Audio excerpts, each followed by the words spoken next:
Now, an operation by the Small-Scale Mining Task Force has uncovered dredging boats in their numbers on River Ankobra in the western region. The boats known as Chamfang are largely responsible for contamination of river bodies. The latest revelation comes after the task force had destroyed about 250 of them in a two-day operation in parts of the region. But the main story here tonight is that the task force, the military task force that has been out there engaged in the war on illegal mining, is to be withdrawn.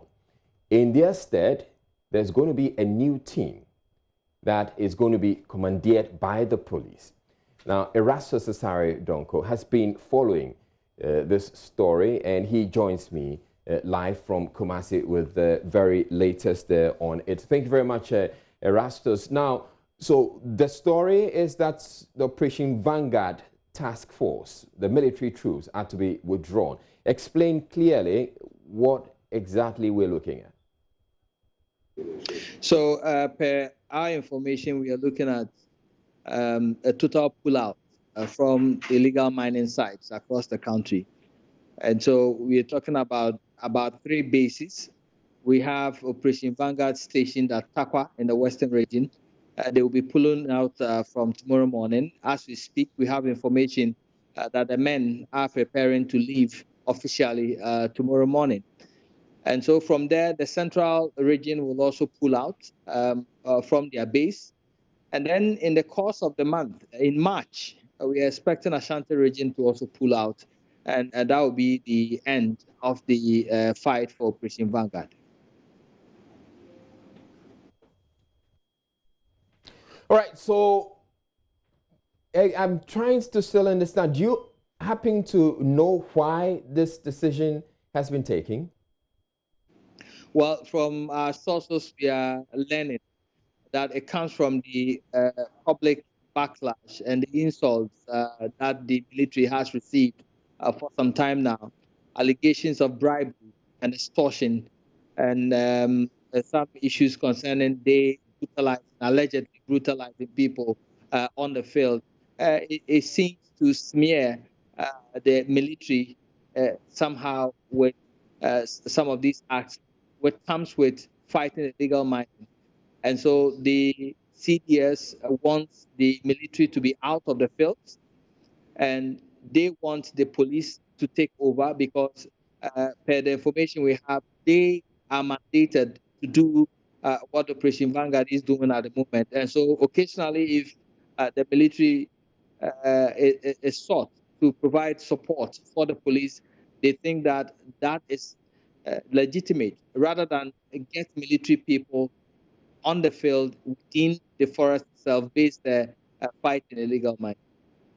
Now, Erastus Sardonko, you have been following the operations of the military task force for a while now, and I'll be coming to you in a bit for you to get your views on what you think or how you think this is going to impact this whole Galamsey fight.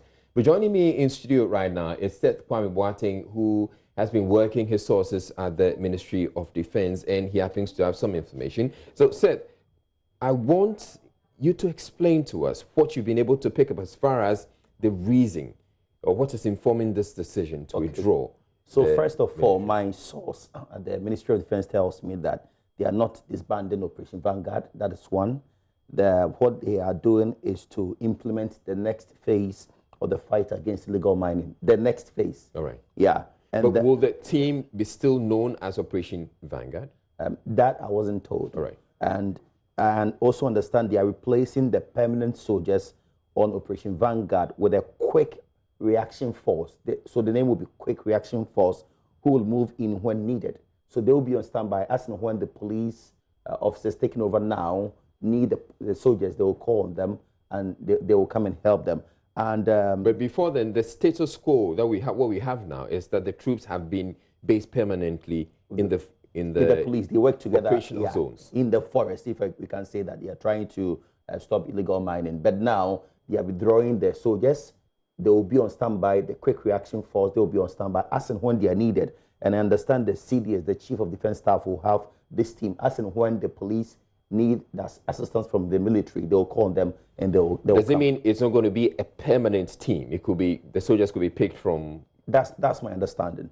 Yeah, that's my understanding. And the source tells me, ask the question, would you want us just to be in the forest permanently? No, even 1 year is too long. That's why we have to go on with the other phase and rather use the police and get this group on standby to support. Is it their understanding that this is a better way to fight the Galamsey? I've been pushing and I understand it's the next phase. So that's the next phase of what probably government had intended. And that's what they're going to implement. So for them, this is the next phase? This is the next phase, I understand. All right, so Erastus Asaridonko, Erastus is still with us from Kumasi. Erastus, so you've heard what we've been able to pick up from the Ministry of Defense, and I want to find out from you, having followed the operations for a while now, how do you think this is going to impact on the fight against illegal mining? I would say it will be the same old story. Why do you say the same old story? Currently, the modus operandi of Operation Vanguard, they are not based within the forest. They have bases. In Ashanti region, they have Obuasi. When you're heading towards Akapuri, so that's where their headquarters is. And so they operate from that end. As and when they get information as to what is going on within a specific site, they mobilize the men and then they move in there. If there is need be for them to seize equipment, be there and ensure that they have to cut the equipment out of the bush, they do that. But then they do not stay within the forest. So I will say that this is the same modus operandi. If they have a quick reaction force based in Accra or Kumasi or whatever it is still the same thing. When you go to the Western region, Operation Vanguard has a base there. When you go to the Central region, they have the base. They operate from the base. As and when they get some tip-off, they move into the forest to enforce and then come back to the base.